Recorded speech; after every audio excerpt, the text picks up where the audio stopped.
Hello mga kabibig! Welcome back sa ating bagong YouTube channel. Ito ang pinakamaingay ngayon YouTuber sa balatang YouTube. Ako si Kabibig, maglabag-labag na tower evidence. I'm sure magagalit na naman ang mga loyalista sa news na ito. Magagalit na naman ang mga camping sa news na ito. At magagalit na talaga ang mga bashers ni VP Sara sa OVP sa news na mga ito. Don't tell me, baka yung ibang bashers ni VP Sara nakakuha ng programa ng OVP. Mga senador, pati si Erwin Tulfo, pinuri ang ginagawang programa ng OVP. Yung nagsabing walang ginawa daw si Sara, puro bakasyon lang, ito pala o pinuri pa ang programa ng OVP. Ngayon ang tanong, ano ba ang programa ni BBM? Pipi Sara nga, maliit lang ang budget, milyones lang ang budget kumpara sa mga nakamkam na pera ng mga politiko na nagnakaw sa flood control project. Anomalya, bilyones kumpara sa milyones ni BP Sara sa OVP at merong nakitang programa na marami ang nakabenepisyo. E di mas lalong sumakit ang ulo ng mga loyalista, ng mga bangagngista, mga kakampink na nagiging unipink ngayon. O eto ha, itong si Senator Gatchalian, hindi itong minority black. Majority black to. Pero pinuri niya ang programa ng OVP. Nako, Risa, ano masasabi mo? Bakit hindi ka nag-attend sa budget hearing ng OVP sa Senate hearing sa Senado ngayon? Ito kabibig ha, after na itong ang tawag dito ba, nag-present si BP Sara sa kanilang programa at yung na-achieve nila, ito ang statement ni Senator Win Gatchalian. Nasaan ba ito? Ito na. More sustainable. Ito na ha. Ito na. Wait mo lang kabibig. Including the requests. Ito na. Marami sa ating it's simpleng programa pero na Pansarap project. Ito na. Wait mo lang kabibig. Ano kon muna? Appropriation equivalent of the midterm and thank you, Mr. Chair. Thank you, Madam Vice President. Before we continue, let me acknowledge the presence of Senator Padilla, Senator De La Rosa, and Senator Estrada. And before I open the floor for manifestations and questions, let me express my support to the OVP budget. Looking at the data to include automatic appropriations, the increase of the OVP budget is only by 1.3%. I'll flash the slide. Grabe yung increase. 1 point something lang % ang increase ng budget ng OVP? Ganun lang ang in-increase nila sa budget ng OVP? Ay, eto kabibig ang mga programang maganda ni VP. Kahit konti lang ibinigay ng budget ng OVP, nagawa pa rin nila at hinangaan ito ni Senator Win Gatchalian. Makinig kayo. So, if you count in the increases in inflation, increases in increase in salary, the total increase of the OVP budget is only 1.3%. Yan tawag ko nga dito bare basic budget for the Office of the Vice President. And let me also commend and express my support to some of the programs of the OVP. One of the programs na alam ko mahalaga sa mga kababayan natin, yung Pagbabago Campaign Project, in which nagbibigay ang OVP ng mga school supplies. Simpleng bagay ito pero sa mga constituents natin ng school supplies, napakalaking bagay na rin. So to date, meron nang nagbigay na 403,000 na mga school supplies. Another project that I also support is the Pansarap project, or the feeding program for severely wasted students. Alam natin, almost 20% of our students are malnourished. So to date, there are about 16,000 students that were fed by the Pansarap project. Another project that I find notable is the Kalusugan food truck, in which the OVP is also helping evacuees, yung mga tinamaan ng mga kababayan natin ng salanta, o nasalantang mga kababayan natin. To date, they have already given 6,500 evacuees with the feeding program and support. And another program that I find notable, yung RICE program, the Relief for Individuals in Crisis and Emergencies, nagbibigay ng bigas sa mga mahirap nating kababayan. Marami sa ating it's simpleng programa pero napakahalaga dahil marami sa ating mga kababayan, lalo na yung mga nasa malalayong lugar, pumapasok ng eskwelahan ng gutom at hindi sila natututo. To date, 1,970 197,000 beneficiaries ang nabigay na ng RICE program ng ating butihing Vice President. Wait muna ha, itong RICE program, Kabibig, ito yung kung saan magbibigay sila ng bigas para sa kabataan, para hindi sila gutom pupunta sa eskwelahan. Di ba? If you try to connect this one, di ba ito yung gustong gawin ni Kiko Pangilinan? Na yung pera sana sa flood control ay ilalagay lang sa DepEd para sa isang programa kung saan ang mga bata ay ibibigay as yung pang breakfast, di ba? Oh, Kiko, hindi mo pa ginawa na ni VP Sara, oh. Oh, nagbibigay ng bigas sa mga estudyante, yung mga piling-piling estudyante na kailangan talaga ng tulong para may masaing sila sa araw-araw, para makapa-eskwela sila na busog ang tiyan. Yung iniisip mong gustong gawin, Kiko, nagawa na ni VP Sara. At na-acknowledge, na-appreciate ni Senator Win Gatchalian. Naku, magagalit naman nakakamping, naunahan na sila ni VP Sara. Ito, let's continue. Kasama ang kanyang mga kasamaan sa OVP. Alam ko marami pang mga programa, pero ito yung mga programa na para sa akin ay may kaugnayan sa edukasyon at ang edukasyon ay isa sa mga mahalaga na advokasya natin at ang ating Vice President bilang dating kalihim ng Department of Education, alam niya yung mga pangangailangan ng ating mga mag-aaral at mga estudyante. So I support all of these programs. Wow. So with that, we'll open the floor for manifestations. We'll start off with Senator Erwin Tulfo, who was here ahead of time. Thank you, Mr. Chair. My question now is, I noticed that from 942 million, binawasan po ito in-slash ng 902.8 million na lamang, nawala po yung 39.143 million. Binislash pa. Ngayon, Mr. Chair, ano po mga proyekto o programa na maapektuhan po nito? Ito pong slash po ng 39.143 million, Mr. Chair. Grabe, na-slash pa. Mr. Chair, may I be recognized? Attorney Sanchez. Thank you, Mr. Chair. Your Honor, the amount that was not considered by the DBM only pertains to ICT equipment. So out of our original request, only a portion of that was included in the NEP. So we will just reprioritize the ICT equipment that we will procure and will work within the budget that was provided in the NEP. So Mr. Chair, nabawasan po ito para sa ICT po ninyo. So saan ho na manggagaling ngayon yung kailangan ninyong purchase for this purpose, Mr. Chair? As mentioned, Mr. Chair, we will just review our requirements and prioritize based on the urgency of the ICT equipment that we need to procure.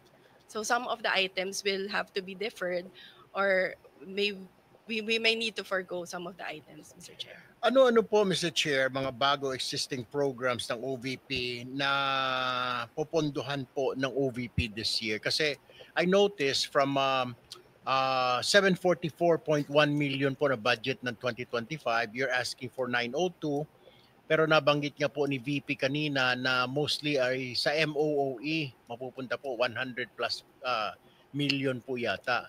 Now, kaya ang tanong ko po ngayon, ano-ano po mga programs, existing programs, so mga bago na popondohan po ng OVP? Yes, Mr. Chair. Basically, it would be the same programs that we are implementing this year in 2025. So we will just include additional provision for magnegosyo taday because in 2025 we are only using the continuing appropriations from 2024. So part of the increase will also go to the procurement for disaster relief operations, Mr. Chair. All right, Mr. Chair, and notice also, ongoing po ba ito, Mr. Chair, itong OVP program activities, ito pong Al Janaza Kit Assistance, tsaka Sympathy Flower Program, is this ongoing or is this new program of the OVP? It's part of our ongoing programs, Mr. Chair. It used to be part of our medical and burial assistance program, but we are running it as a separate program now because instead of giving monetary grants, we provide a kit, Al Janaza kit. Mr. Chair, I just noticed kasi po, like I have an office at Zamba Sultan, Zamboanga City. Yung mga kababayan po nating Muslim, pag may burial po, hindi naman po sila gumagamit na ataol, kundi naghihiram na lang po na sasakyan, which I provided my office there in Zamba Sultan, Zamboanga City. Halos everyday po, inihiram po ng mga kapatid nating Muslim para maisakay po yung bangkay para mailibing. Pero maganda pong programa itong Al Janaza Kit Assistance and Sympathy Flower Program. See? My last question, Mr. Chair. Na-appreciate nila ang programa ni Kung meron VP. pong dapat i-prioritize ng committee na ito, ano po ang mga dapat dagdagan na pondo? Saan, Mr. Chair? Ms. Sanchez, before you respond, let me recognize the presence of our majority leader, Senator. Mick Zubiri nandito, nag-attend. Yes, Mr. Chair, that would be the disaster relief operations. Correct, disaster relief. Since that is the second highest requested but assistance from the Office of the Vice President after the medical and burial assistance. That's all from me, Mr. Chair. Thank you. Thank you, Senator Tulfo. Next will be Senator Go. Mr. Chairman, Yes. before we recognize the other members of the Senate, I know many of you just want to make manifestations. We have parliamentary courtesy here. Oh wow, galing ni And Zubiri. usually in my how many budgets that I've handled, I've been to almost 23 budgets already. Pag bisita po ng Office of the Vice President and President, we give them parliamentary courtesy, and usually their budgets, and in this case, the budget of the Vice President is already a lean and mean budget. Hindi, wala na pong dagdag, kawawa nga, di ba po, Mr. President? So maybe we can afford them the courtesy that we can approve the budget, of course, after the manifestations on the part of the leadership of the Senate. We'd like to extend that courtesy to the Office of the Vice President. Yes, Uh, Mr. Chair. Also, on Mr. the part Chair. of the minority, we Uh, also Senator would like to be associated with the motion of the majority leader. Senator Marcos. That was my question, Mr. Chair. Is that a motion that we therefore endorse the budget of the Vice President from the subcommittee to the Mother Committee of Finance? Ako magagalit Let's na naman give yung the kakamping nito. members an opportunity to give their manifestations. That's fine, All right. but may I make that motion and hold it in abeyance Yes. until everyone has You can do it at manifested? the end Thank after you. the manifestations. Mr. Chair, before I have to attend to a caucus upstairs, I would just like to manifest that I support po the budget of the OVP. As a matter of fact, kung po pwede po sana pag-aralan natin, review, yung binawas po na 39 million, baka pwede pong ibalik ulit. Because Wow, galing ni Erwin. Galing, in fairness ha, na-appreciate ko si Erwin. Tapos, kasi sabi niya, maganda yung programa ng OVP at kung pwede, pag-aralan natin, kung pwede bang ibalik yung binawas na budget ng OVP. Kasi nagustuhan niya ang programa ng OVP. maganda naman po yung mga programa na ilatag po ng OVP. Thank you, Mr. Chair. Thank you, Wow. Senator Tulfo. Next is Senator Go. Salamat, Mr. Chair. I also hope we could accord parliamentary courtesy to the Vice President and approve her office budget swiftly. Correct. Mr. Chair, distinguished colleagues, and to Vice President Sara Duterte, good day. Mr. Chair, I just want to express my strong support for the proposed budget of the Office of the Vice President for 2026. As a proud Dabawenyo, I have witnessed firsthand the remarkable work of the Vice President when she was still the mayor of Davao City and when she became Vice President, and I sincerely believe Vice President Duterte's initiatives have been instrumental in helping this government uplift lives and promote the welfare of all Filipinos. Tiwala po ako sa ating Vice Presidente at sigurado po ako na nagagamit po ang pondo ng bayan sa tama. Sa totoo lamang po, matagal po ako nagtrabaho kay former President Duterte at naabutan ko po nung siya po ay naging Vice Mayor ng Davao, si Vice President Sara. Kung stricto po si dating Mayor, dating Pangulong Duterte sa panggobyerno, mas stricto po si VP Sara. At alam ko pong magagamit talaga ang pondo para sa pantulong sa ating mga kababayan kesa naman po napupunta lang sa flood control, nagatasan po ng ilang mapagsamantala. Sa mga nakaraang taon, nagkaroon ng OBP na mga programang nagbibigay ng tunay na benepisyo sa ating mga mamamayan. From medical assistance to relief operations, educational support, pangkabuhayan programs at libreng sakay among others. Sa totoo lamang po itong libreng sakay ay atin rin po itong sinusuportahan in my own small way po. The Medical and Burial Assistance Program has assisted more than 187,000 beneficiaries when it was still given funding. In 2024, the OBP was able to distribute more than 144,000 to individuals in need. The Magnegosyo Taday program has given entrepreneurial opportunities such as livelihood assistance and training programs to various marginalized individuals and groups. The OBP has always stood ready to assist during disaster relief operations, having able to provide relief goods to disaster-stricken areas and assist more than 200,000 individuals. Nakikita ko rin po ito dahil ako mismo, umiikot rin po ako sa mga tinatamaan po ng bagyo. The OBP also has the Libreng Sakay program, which has served over 1 million passengers in Metro Manila, Bacolod, Cebu, and Davao. Ito po yung nabanggit ko kanina na atin pong sinusuportahan. For this year, 2025, we push to restore the funding. For the record lang po, Madam Vice President, meron lang po akong ibabanggitin sa inyo. For this year, ibig sabihin ito po yung last year na budget deliberation. Gusto ko lang po ipakita sa screen yung 2025 NEP ninyo na proposed budget. Sandali lang po, ma'am. Gusto ko lang i-share po sa inyo. 2025.